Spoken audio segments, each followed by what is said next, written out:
It was one of those rare weekends where the weather was just right, overcast with a slight chill in the air, perfect for wandering around a flea market.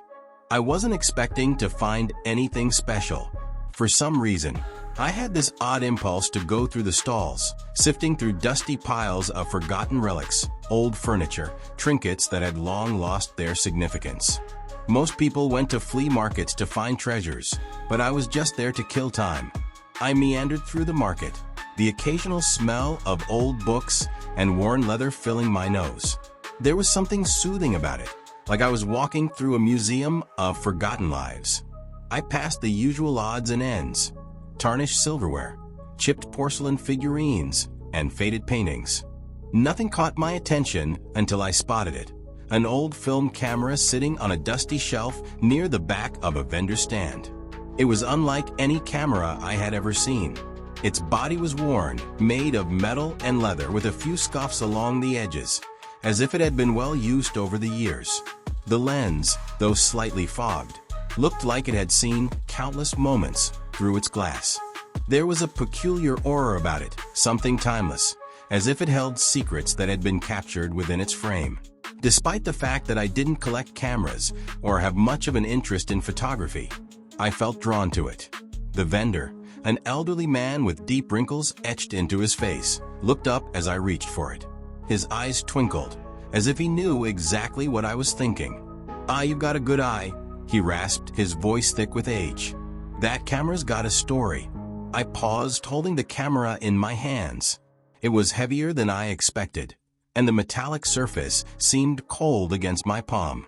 I tilted it slightly, inspecting the worn-out leather strap that had faded with time. "It looks old," I said, trying to sound interested, though I wasn't sure why I was holding onto it. "It is," he replied, his smile a little too knowing. "I found it in a house up north. Been in a drawer for decades. You won't find anything like it these days. But it still works, all right. I even left the film in there. Who knows what's on it?" I raised an eyebrow. "Film? You mean this camera still has old film in it?" He nodded. "Yep. If you're lucky, you'll get to see what was captured on it. Some strange things have a way of showing up in these old cameras." He seemed to study me for a moment, then added, "It's not just any camera, you know. It's got history." I didn't really believe in the mystical aura some antiques seemed to possess, but something about his tone caught my attention. I couldn't explain it, but I had the sense that this camera was no ordinary object. Still, I wasn't sure if I was buying into some old man's exaggerated story, or if I was just buying into my own curiosity. Either way, it felt like I needed to take it home. "How much?" I asked, trying to sound indifferent, though I felt an odd tugging at my gut. $50, he said. "For the camera and the film." It seemed steep for something I wasn't sure would even work, but for some reason, I didn't argue. Maybe it was the way he had spoken about it, or maybe it was the way the camera felt in my hands. Either way, I handed over the money, took the camera, and walked away, already feeling like I was holding something far more valuable than I had paid for. I went home that evening with no real plans to use the camera immediately. I had bought it on a whim, drawn in by the mystery that surrounded it. But as I sat down on the couch and examined it under the light, I couldn't shake the feeling that it was calling me. It wasn't just a camera. It felt like a portal to something more. The film inside the camera looked old. It wasn't a modern roll, but a type I hadn't seen before. It was strange, with the edges frayed slightly, the label faded almost beyond recognition. I couldn't help but wonder what kind of pictures had been taken on it, and if they'd reveal something about the camera's past. There was something unsettling about it, like I was about to uncover a secret that had been hidden for too long. I grabbed the camera, removed the old roll of film, and replaced it with a fresh one. My hands were slightly trembling, though I didn't know why.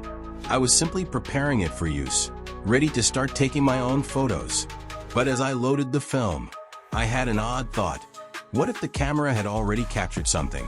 What if the film inside was still active, holding on to memories, impressions, or images that had been waiting to be discovered? That thought sent a chill down my spine. I shook my head and laughed at myself. I was overthinking things. There was nothing special about this camera. It was just a vintage object, old and worn. But deep down, a small voice inside me whispered that it wasn't as simple as that. As I adjusted the settings and checked the viewfinder, I decided to start with a simple photo. I aimed it out the window, capturing the usual view, the same street I had seen 1,000 times. Nothing spectacular, nothing strange. Just a normal picture, a normal moment.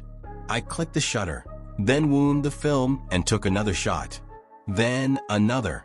It was almost therapeutic, this act of taking a photo of the ordinary world around me. The click of the shutter became a rhythm. And for a moment, I forgot about the strange feeling the camera had given me when I first held it. I forgot about the odd man at the flea market and his cryptic words. After taking several more photos, I decided to develop the film. I figured it would be nice to see how the pictures turned out, but I wasn't expecting anything out of the ordinary. Nothing strange. Nothing supernatural. Just images of a quiet, unremarkable day in my life. When the photos were ready, I anxiously scanned them, hoping for something interesting. They looked fine at first, simple captures of my surroundings, the apartment, the street, the park nearby. Nothing unusual at all. But then I came to the last picture. I froze. The shot was taken from the same angle as the previous ones, but something was different. In the reflection of the window, just over the edge of the sill, was a figure. A shadow, just visible enough to catch my eye. It wasn't a ghostly apparition, but it was definitely something that didn't belong. A dark silhouette, standing just outside the window. At first, I thought it was just a trick of the light, or maybe a shadow from something inside the apartment. But when I looked closer, my heart skipped a beat. There was no one outside my window. The street was empty. No one had been near the building. I held the photo up to the light, staring at the figure in the reflection. It wasn't clear who or what it was, but it was undeniably there. I had no idea what to make of it. It could have been anything, a mistake, a fluke, or just an odd coincidence. But as I stared at the photo, I felt a chill crawl up my spine. There was something about it that didn't sit right with me. And that was just the beginning.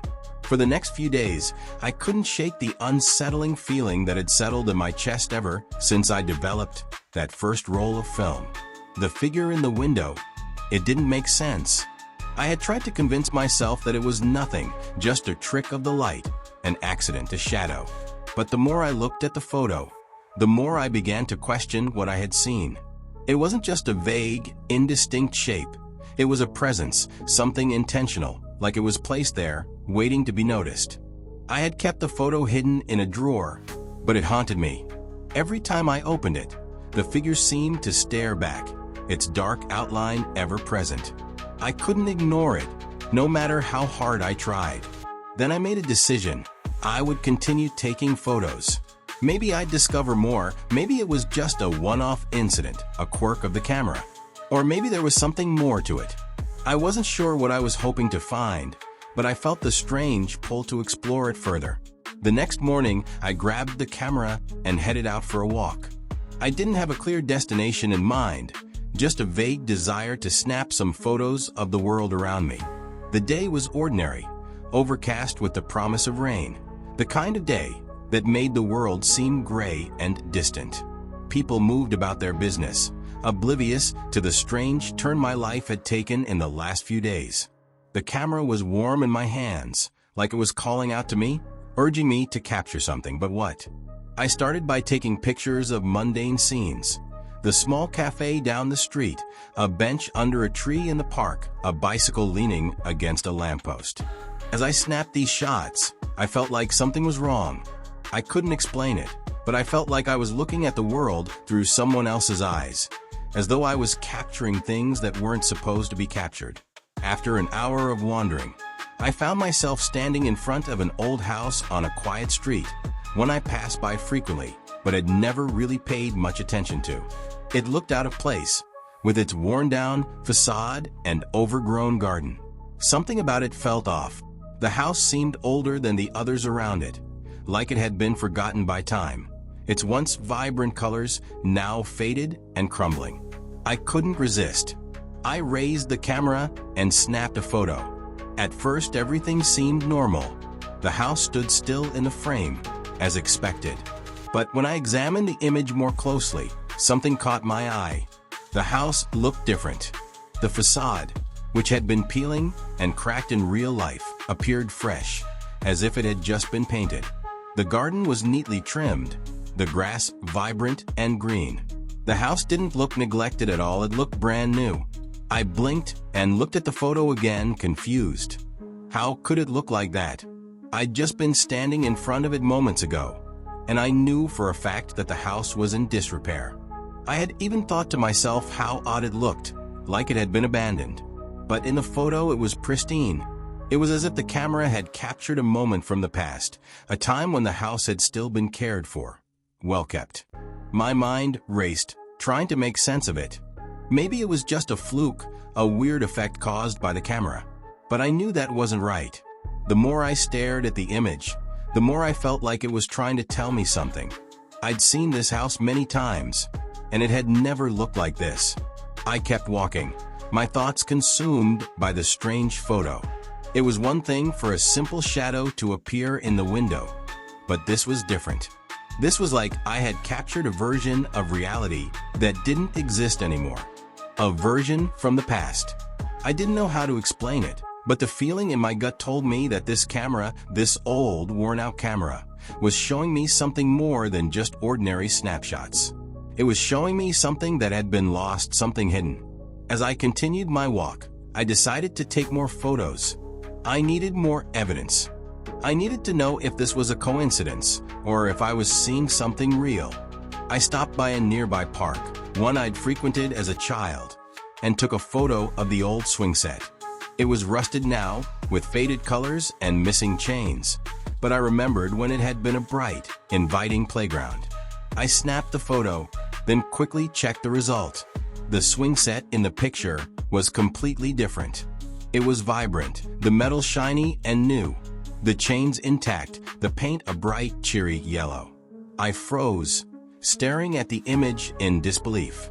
It was like I had captured a moment from years ago, a time when the park was still full of life. But there was no way I could have. The swing set was long gone. The park had been abandoned for years. I quickly turned the camera over in my hands, staring at it, wondering what was happening. How could the photos be showing me things that weren't there? Things that didn't exist anymore? I couldn't explain it, but I couldn't ignore it either. The camera was showing me glimpses of a past I hadn't witnessed. I started to feel a creeping sense of unease. What else would I find if I kept taking pictures? Would I see more glimpses of the past? And if I did, what did that mean? Was I somehow able to peer into history, to capture moments that had long passed? I took a deep breath, trying to calm myself. I had to keep going.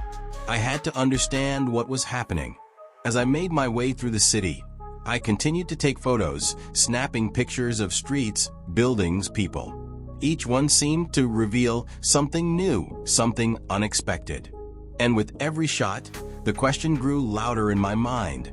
What was the camera trying to show me? I couldn't stop thinking about the photos. Each one seemed to pull me deeper into a mystery I wasn't ready to solve. The camera had become more than just a tool for capturing moments. It had become a window into something I didn't understand. Something I wasn't sure I wanted to understand. But curiosity, that same feeling that had led me to pick up the camera in the first place, pushed me forward. It had been a few days since the incident with the swing set, and I was still reeling from the bizarre images I'd captured. The park, the house, the swing set, all of them had shown up in the pictures as they appeared in the past. And each one seemed more vivid, more real than anything I had experienced in the present. I decided to keep experimenting. I had to know more, but this time, I was careful. I tried to focus on the details, to pay attention to everything that seemed out of place. I went to a cafe I'd visited many times before, one that sat on a corner near the downtown area. I took a photo of the exterior, something simple. I'd been here so many times I thought I knew every inch of it. When I checked the photo, it looked normal at first glance. The building was there, the same as always, with its worn sign hanging above the door and the chalkboard menu outside. But there was something else. A figure standing near the entrance caught my eye. It was a man, and he looked out of place. He wasn't someone I recognized, nor did he belong in the photo. He was dressed in an old-fashioned suit, something from the early 20th century, with a worn-out top hat perched on his head. His face was pale, almost gaunt, and his eyes, they were dark and tense, like he was staring right through the lens of the camera, right at me. I froze. This wasn't just a mistake or some fluke of the camera. This man was real, or at least he seemed real in the picture. I flipped back to the previous shots, looking for anything that could explain this. And then I saw it. The same man, standing in the background of a photo I'd taken days before. In the reflection of a store window, his figure was faint, but unmistakable. My heart started to race as I looked through the other photos. And there he was again, the same man, always just on the edge of the frame, always slightly out of focus, as if he was trying to remain hidden. But why? Who was this man? And why did he keep appearing in my photos? I tried to convince myself that it was just another coincidence, maybe a trick of the light or the way the camera was processing the images. But I knew deep down that wasn't the case. This wasn't a glitch. This was something far more disturbing. I couldn't ignore it. I had to know who he was, why he kept appearing in my photos, and what his presence meant. Over the next few days, I continued to take pictures, hoping to find more clues. I took shots of my apartment, the street I lived on, and even the alley behind my building. Each photo was different, yet the man was always there, standing just out of reach, as if he was waiting for something. The more I stared at the photos, the more I became convinced that the man wasn't just a figment of my imagination or a mistake. He was real, and he was somehow tied to the camera, tied to whatever it was that the camera was showing me. I began to feel a sense of urgency, as though I was running out of time. I had to figure out who he was and why he kept appearing in my photos before it was too late. But I couldn't do it alone. I needed help. I reached out to a friend, a woman named Rachel, who had always been interested in photography and old cameras. I showed her the photos, trying to explain what had been happening. She listened intently, but her expression shifted from curiosity to concern as she looked at the images. "This is strange," she said quietly, flipping through the pictures. "The man, he doesn't look like anyone I've ever seen. He's not from this time." "That's what I thought," I said, "but I can't make sense of it. He keeps appearing in the photos, even though I've never seen him in person." Rachel frowned, her eyes narrowing as she studied the images more closely. "Have you tried looking into the history of the places you've been photographing? Maybe there's something about these locations that you don't know. Something hidden." I hadn't thought about that. Could the places I had been photographing hold the key to the mystery of the man? It seemed unlikely, but then again, everything about this situation felt unlikely. I decided to take Rachel's advice. The next day, I visited the cafe again, the same one where I had seen the man standing in the photo. I spoke to the owner, an elderly woman who had run the cafe for years. She looked at me quizzically as I asked her about the history of the place, but after a few moments, she relented. "It's funny you should ask," she said. "There used to be a man who would come in here all the time back in the 1920s. He wasn't a regular, but he was always here, sitting in the same spot by the window. He had strange habits, and people used to talk about him a lot. No one knew much about him. He just disappeared one day, and no one ever saw him again." The woman paused, as if lost in thought. "Funny thing is, though, I never told anyone this, but some people claim to have seen him around the cafe after he disappeared. It's like he never really left." I stood there, feeling the blood drain from my face. The man in my photos, the one who kept appearing, always in the background, always out of place. Could he be the same man the cafe owner was talking about? Had he been haunting this place for decades, waiting for someone to notice him again? "Do you have a name for him?" I asked, my voice barely above a whisper. The woman shook her head. "No one knew his name. He was just the man in the hat. The man in the hat. I swallowed hard, the words echoing in my mind. The man in my photos. Could he be the same person? I didn't know what to think anymore. The more I learned, the more questions I had. And as the man in the photos continued to stare back at me, I couldn't shake the feeling that something far more sinister was at play. The mystery of the camera and of the man was far from over, and I wasn't sure how much longer I could ignore it. The man in the photos had become a constant presence in my life, and his haunting figure refused to leave my mind. The more I looked at the images, the more I felt like I was being drawn into a web I didn't fully understand. I was no longer just taking photos for fun. I was chasing something I couldn't quite grasp, but couldn't ignore. I had to know more. There was no turning back now. I decided to take the camera with me wherever I went, hoping it would reveal more clues. I went to the streets I had walked as a child, photographing old, familiar places. The camera, with its vintage feel and old film, had begun to feel like a lifeline. Every snap of the shutter felt like another step toward unlocking the mystery. But what I didn't expect was that the more I photographed, the more unsettling the images became. I started with places close to home, things I thought I knew intimately. I photographed the street I lived on, the corner store where I used to buy candy, and the park where I had spent countless afternoons. All of these places seemed ordinary enough, but as I flipped through the photos, I noticed something was wrong, something that didn't belong. In one shot, the corner store was empty, but not in the way you'd expect. It looked new, as if it had just opened. The windows gleamed, the sign looked freshly painted, and the parking lot was filled with shiny cars that didn't belong in the present day. The photo wasn't just a reflection of reality. It was an image of a time that was no longer there. I shook my head, trying to make sense of it. I turned to another photo, this time of the park.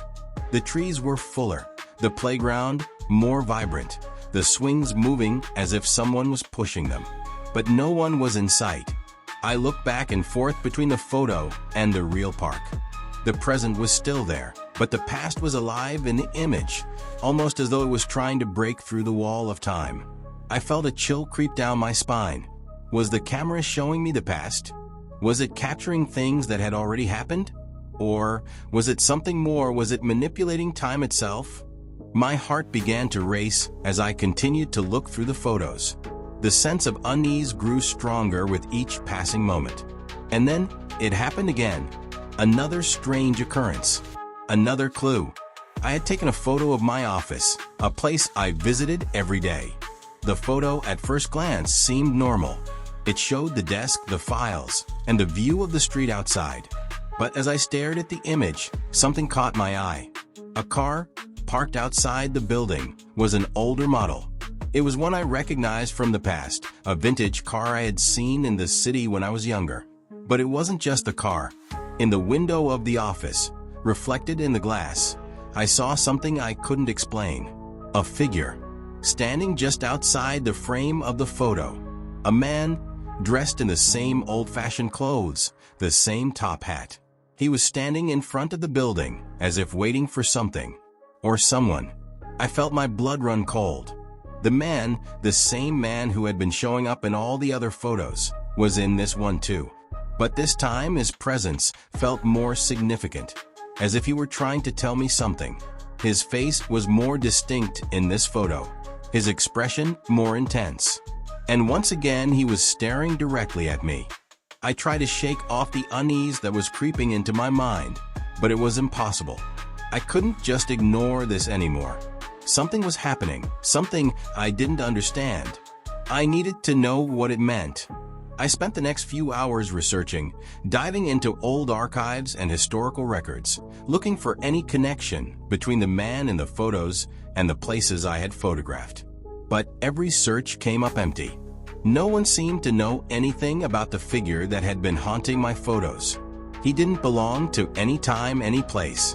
He was an anomaly. The more I dug, the more the sense of dread built. The photos weren't just showing the past, they were showing things that were somehow connected to the man. And the man was becoming more than just a figure in the background. He was a part of something bigger, something that was beginning to unravel in front of me. I couldn't ignore it anymore. I had to confront the reality of what was happening. But I didn't know how. What could I do? I didn't even understand what the camera was doing. Was it capturing the past? Or was it pulling things from the past into the present? I had to take more photos. I had to know.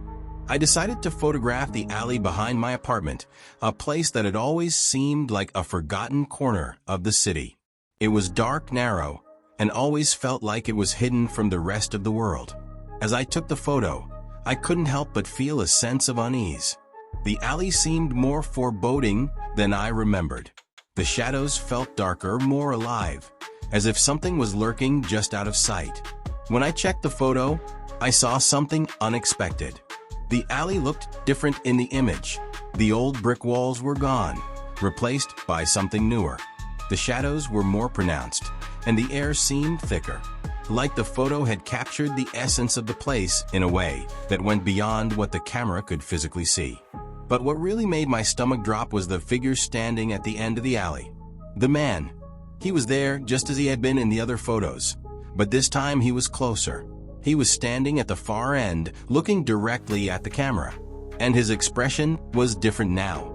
It wasn't just distant. It was menacing. He seemed to know I was there watching him. I backed away from the photo, my breath coming in shallow gasps. I couldn't keep doing this. I couldn't keep letting the camera pull me deeper into this nightmare. But I couldn't stop myself. The camera had become an obsession, and I was trapped. I didn't know what the camera was showing me, or what the man in the photos wanted, but I had a sinking feeling that I was getting closer to a truth I wasn't ready to face. And I couldn't shake the feeling that I wasn't the only one who was being watched. The strange sense of unease that had been creeping into my life grew stronger with each passing day. I couldn't shake the feeling that something was out of place, that something was waiting for me. The man in the photos, the figure in the background, he was no longer a mere curiosity. He was a presence, a haunting, constant figure, always lurking at the edges of my perception, pulling me deeper into a world I didn't understand. It was as if the camera was showing me more than just images. It was showing me pieces of a puzzle I was never meant to solve. But I couldn't stop. I had to know the truth. What did the camera want me to see? Why was the man always there? I had made up my mind. I would take one last photo, one final shot, to see if I could capture anything that might explain what was going on. I couldn't keep living in the grip of uncertainty, of fear. I needed to close this chapter once and for all. The decision was made in a strange, almost calm way. I felt detached from everything around me, as if the world had become a backdrop to the strange events that had been unfolding. I picked up the camera and decided to photograph my apartment one final time. I had become obsessed with the idea of the man standing in the reflections, always hidden in the corners of the frames. And like a fool, I believed that if I could just capture him in a way that felt definitive, everything would finally make sense. I was hoping for a sense of closure and answer, even if it meant facing whatever dark truth lay behind that figure. I placed the camera in front of me and snapped the picture.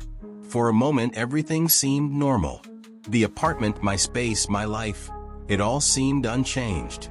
The photo developed slowly, just like all the others, and I waited anxiously for the image to materialize. But when it did, I froze.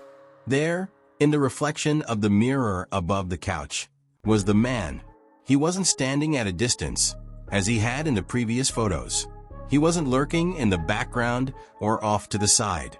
He was standing right behind me, directly in the reflection, his cold, unblinking eyes staring straight at me. But that wasn't the worst part. What made my heart race, what made me feel like my blood had turned to ice, was the fact that he wasn't just a figure in the reflection.